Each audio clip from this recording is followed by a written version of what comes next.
Hi everyone, welcome back to my Christian Storytime YouTube channel. Today's story is called The Prayer. Hija mía, where are you?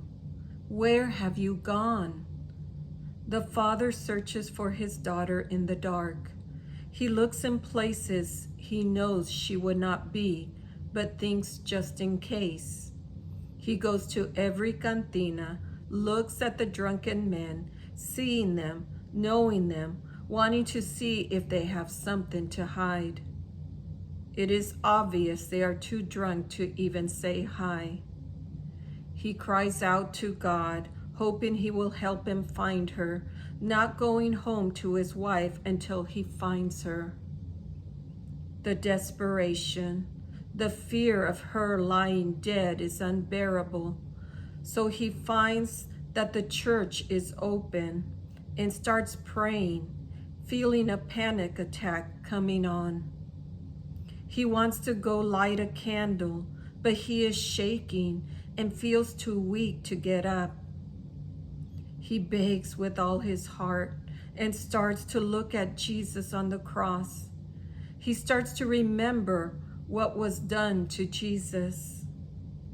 His focus has turned for the moment to Christ and starts weeping for him, asking for pardon, asking him for forgiveness. He knows he has not come and set foot in the church for a long while. He knows he doesn't deserve an answer as to where his daughter is, but just for that moment, his love for him gives him the strength to keep searching. His love for him has never left. It was the shame that he himself had, feeling unworthy of forgiveness, but asks a big favor, which was mercy. Mercy, for he loved him so much, and it had been torture not to be able to receive him in the Eucharist. It was torture that he himself put on himself, thinking God would not forgive. That is why he felt weak as well. As he is feeling that strength once again, knowing in his heart what he needs to do, as he is about to get up, the priest of the church arrives asking him if everything is okay.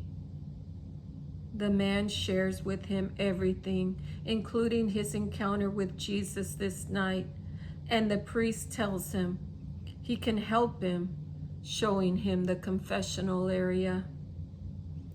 The priest puts his purple stole on, and the man relieves his heart. There is no question about that. The man hears all the priest tells him with so much love that the man cries, believing all that was said to him, believing he was forgiven. The man felt peace in his heart and desired at that moment to spend more time praying, and he did. He lit a candle for his daughter and went home, still praying for her safe return. The man walked into the home and found his daughter there, not wanting to scold her, only giving her a hug and thanking God. She shared with her parents where she had gone and that she did tell them where she was going the night before. But in a state of panic, they had forgotten. It was a night to remember. It was a night of conversion. It was the night that Jesus gave hope once again to his son. How happy we become when we feel we are loved. How happy we become when we feel all is well.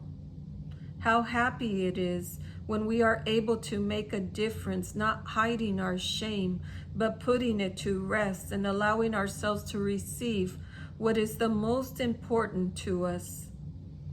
The sacrament of reconciliation helps us to restore us once again and have that freedom to let go of all the burdens we carry. God is love. Let us be reminded of that. He loves us so much, and the proof is there as we walk in church. The cross hangs above or behind the altar, showing if God is for us, then who can be against us? God is greater than anything in this world. God so loved the world that he gave us his only begotten Son, so we would not perish, but have eternal life. Thank you. Thank you for listening. As I say this story, I also remember a day I ran into the chapel where Jesus is exposed 24/7. I came with such anxiousness and hopelessness that as soon as I opened the doors and I opened them wide, I looked at Jesus in the Eucharist. I just wanted to run to him. But as I did, my face got turned to the left, and I looked that it was the Stations of the Cross, as if Jesus was saying, "Pray them." So as I bowed in front to Jesus there in the altar, I went and did the Stations of the Cross. I started the first one thinking about what was going on, but as I went to the second and third, I no longer thought of what was going on in my life. I just knew what Jesus was going through during the Stations of the Cross, each one telling the details of everything that he did for us, carrying that cross for us. So as I finished, I had peace. I had peace. As I bowed down again and kneeled where he was on the altar, I thanked him.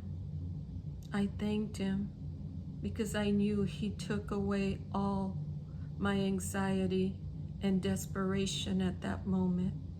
I knew it was in his hands. I knew that he took them as I prayed. I just know that God is love, and he listens, and he knows exactly what we need to hear or do, or just be silent. For he'll take everything away as long as we open our hearts to receive that gift of healing. Thank you for listening. Thank you. May God bless you.